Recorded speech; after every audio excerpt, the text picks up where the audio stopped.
हम आपसे हरगिज ये नहीं कहेंगे कि आप हाथ उठा के कहें कि मैं सच कहूंगा, सच के सिवा कुछ नहीं कहूंगा, बिकॉज पॉलिटिशियंस झूठ तो बोलते ही नहीं। सर मैंने जिंदगी में पहला ओथ ही ये लिया था कि मैं हमेशा सच बोलूंगा, चाहे सियासतदान हूँ चाहे कुछ भी हो। इसके अलावा सर आप फिक्र नहीं कीजिए, मैं हूं ना किबला आपकी सफाई पेश करने के लिए। आप सिर्फ अपनी जेब गरम रखिए और उनके उधर की जेब गरम करते रहिए। तो मुझे झूठ बोलने की जरूरत ही नहीं पड़ेगी, फैसला मेरे हक में हो जाएगा।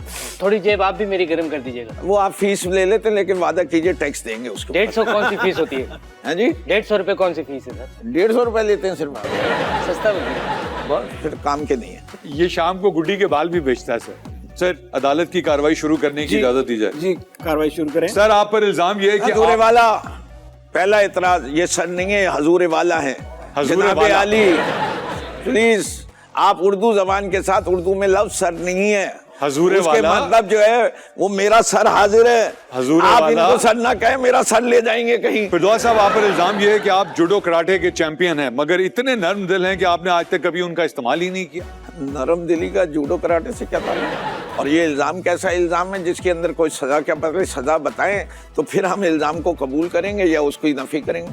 सर सजा तो अगर आपके- सजा जूडो कराटे में किसी के साथ जफ्फी डालनी हो तो फिर सोचना पड़ेगा। आपके पास दो ऑप्शन है जी मेरे मौक्कल बहुत शुस्ता उर्दू बोलने वाले शख्स हैं। ये उर्दू से ही ऐसा काम चला लेते हैं कि जूडो कराटे की जरूरत ही नहीं पड़ती। इन्होंने अशरफ ताई को ऐसे ऐसे उर्दू के लफ्ज बोले हैं कि वो लखनऊ निकल पड़ा है कि इनका मतलब ढूंढे फिर आगे फाइट करें। इसके साथ साथ अगर इजाजत हो तो ऐड कर दूं कि किसी शायर ने कहा है मौत क्या है किसी मेमन का गजल खा होना।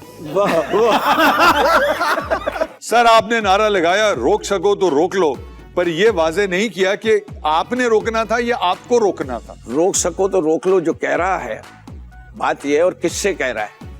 जिससे कह रहा है उसको रोकना है, जो कह रहा है वो चैलेंज कर रहा है कि मुझे रोका नहीं जा सकता। अगर उर्दू जबान का इतना भी नहीं समझ में आए तो आप समझ लीजिए कि इमरान इस्माइल साहब जो है वो ये गाना गा रहे थे रोक सको तो रोक लो, और कह क्या रहे थे तब्दीली आई रहे। ठीक है जी, तो रोकने के क्या है, वो कह रहे हैं तब्दीली आएगी, लाएंगे वो खुद, तो उनकी तब्दीली तो हो गई गवर्नर हाउस से वापस अपने घर। तो अब जो है रोकना हम सबको है कि वो दोबारा गवर्नर हाउस पहुंचे। और ये पहले सिंगर हैं जिनका गाना बहुत मशहूर हुआ है, कॉन्सर्ट एक भी नहीं मिला। आप construction management, highway and design material में मास्टर हैं। कराची में चोरियां इतनी हो गई, सुबह उठो तो घर के सामने की सड़क चोरी हो जाती है, आप उस पर क्यों कुछ नहीं करते? अगर आप ये पूछते ना तो आपको मेरी पूरी आबे हयात नहीं, पूरी आप बीती मिल जाती है। वाह। इससे कि मैंने ये मास्टर्स करने के बाद पाकिस्तान आने के बाद कोई सड़क बनाई, जबरदस्त। लेकिन आपने हर सड़क पर नजर तो रखी होगी ना? हर सड़क पे नजर रखने के बाद फैसला किया कि रिस्क हलाल की नहर यहाँ से नहीं जाती। इस शहर में इतनी बारिशें होती हैं जज साहब, इतनी बारिशें, इतना पानी होता है कि मैं गुलिस्तान जौहर में रात को सोया, बारिश हुई, सुबह फेज 8 में था मैं।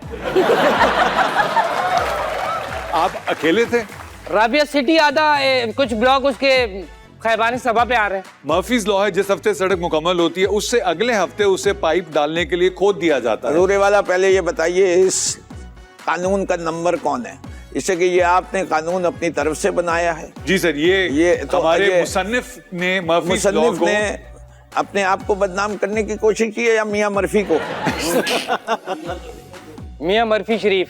और वैसे ही मेरे क्लाइंट जो हैं वो मर्फी लॉ से ज्यादा बर्फी लॉ पे यकीन रखते हैं कि एक खाओ तो चार वैसे ही दिल करता खाने का। आप जावेद बर्की का जिक्र कर रहे हैं या बिजली का जिक्र कर रहे हैं?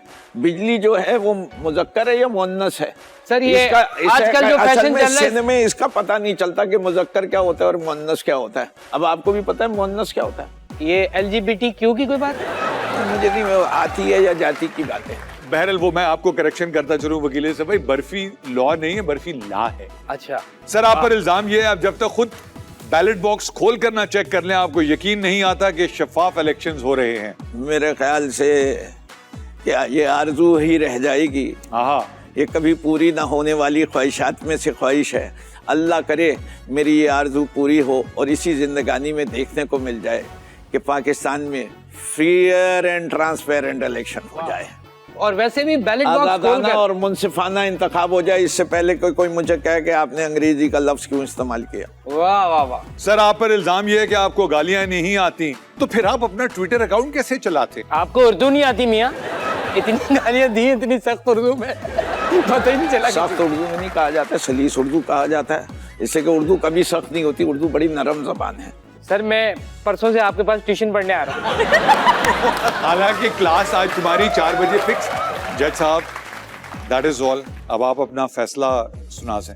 इससे पहले कि फरदौस साहब मेरे फैसले में उर्दू और अंग्रेज़ी की गलतियां निकालें, मैं इनको यही सज़ा देना चाहता हूं कि इन्होंने जितनी हमारी उर्दू जो है और अंग्रेज़ी गलत सुन ली है, यही इनकी सज़ा है। और आखिर में इनके लिए एक शेर है, इरशाद। राइट नहीं सज़ा देना, सियासत का ये राइट है। ब्लैक अगर है पॉलिटिक्स, पॉलिटिशियन तो वाइट है। बहुत मैंने स्पीक लिया, कोर्ट बर्खास्त होती है। नेक्स्ट केस में आपसे फिर मुलाकात है।